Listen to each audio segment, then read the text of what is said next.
Hey, everybody. So, post-game of Georgia Tech versus North Carolina.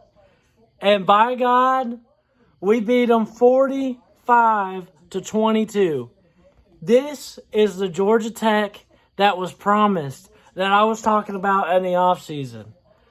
And we go into week 4, 2-2, just like I predicted, but not quite how I thought it would go. But here we are at 2-2.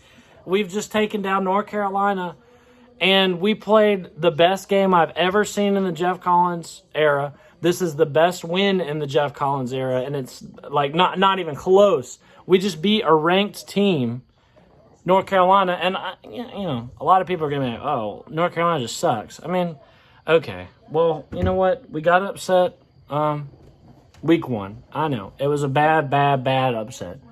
And then week 2, we did what we were supposed to. We whooped Kennesaw State. Week 3, we took it to the wire against Clemson, the number 16. And now week 4, we've beat a ranked team, North Carolina. Didn't just beat them, but whooped them, blew them out, 45-22.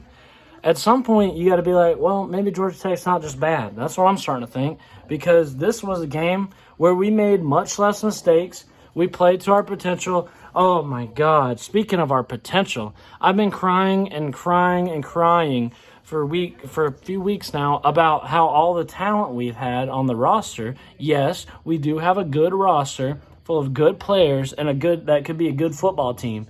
And yes, I think that the coaching has held us back.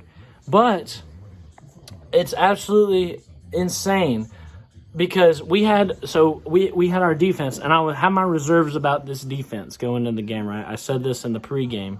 I said, I'm worried about the defense. They've looked good so far. 22 held Northern Illinois to 22, held Kennesaw State to 17.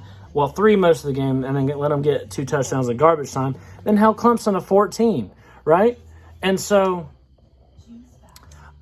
I was worried that this would be the best offense we played and that our defense would be exposed this week. No.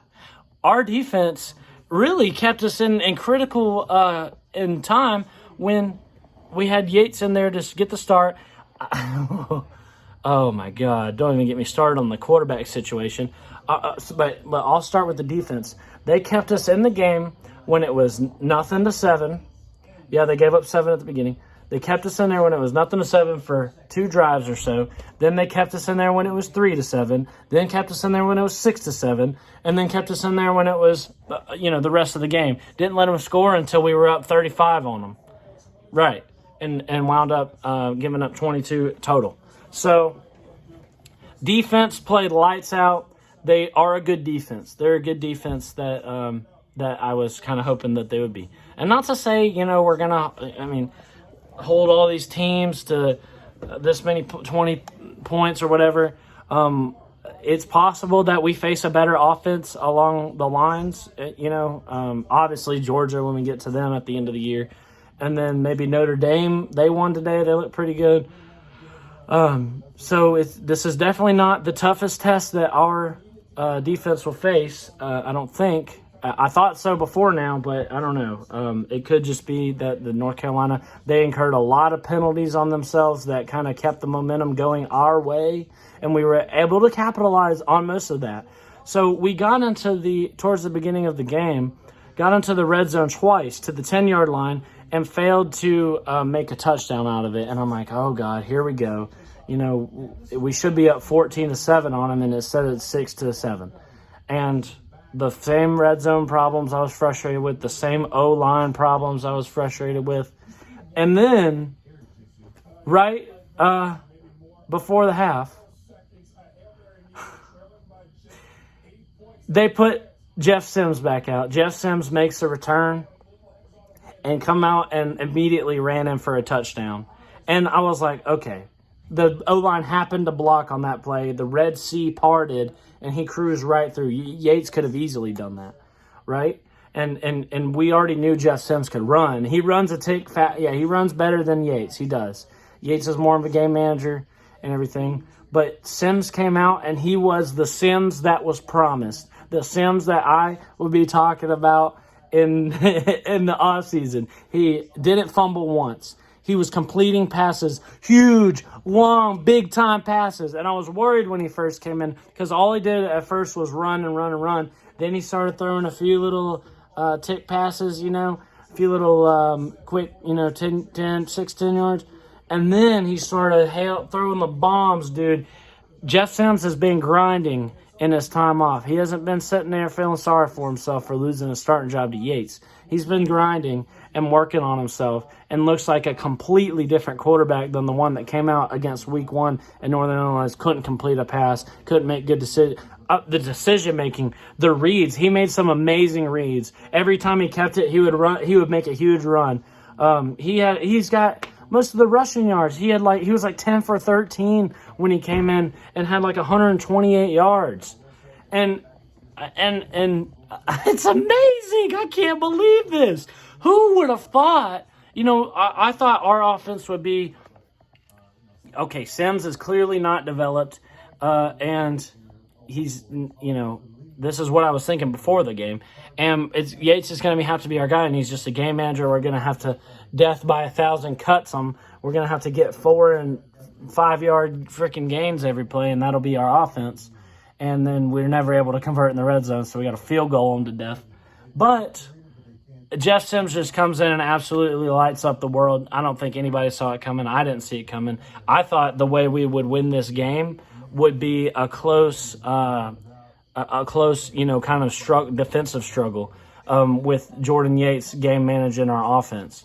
And no, Sims comes back and just absolutely plays lights out, plays his best game, makes amazing decisions, reads, passes, you name it, dude. The Sims he looked amazing. He played an amazing game. I did not see that coming in a million years, and I don't think it's a doubt in anybody's minds that he gets a start job.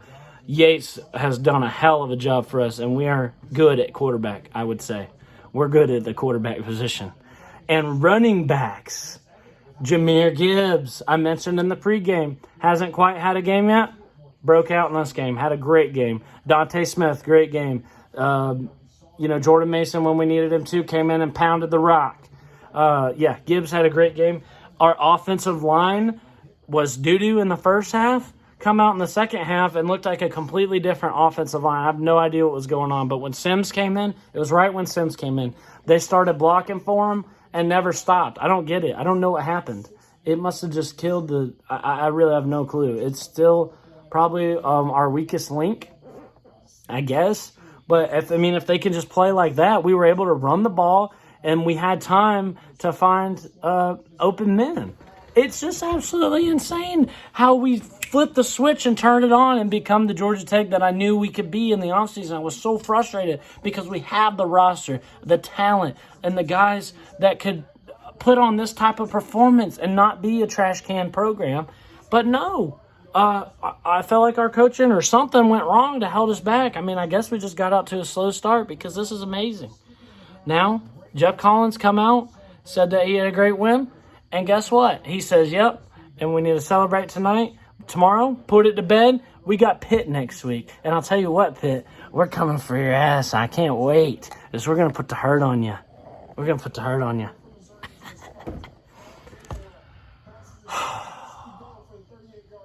I couldn't be happier. I couldn't be prouder. They said, they also said in an interview that we did not take a moral victory from last week. That was a loss. And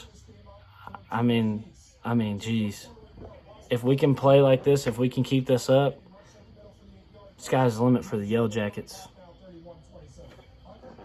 I'll see you guys next time.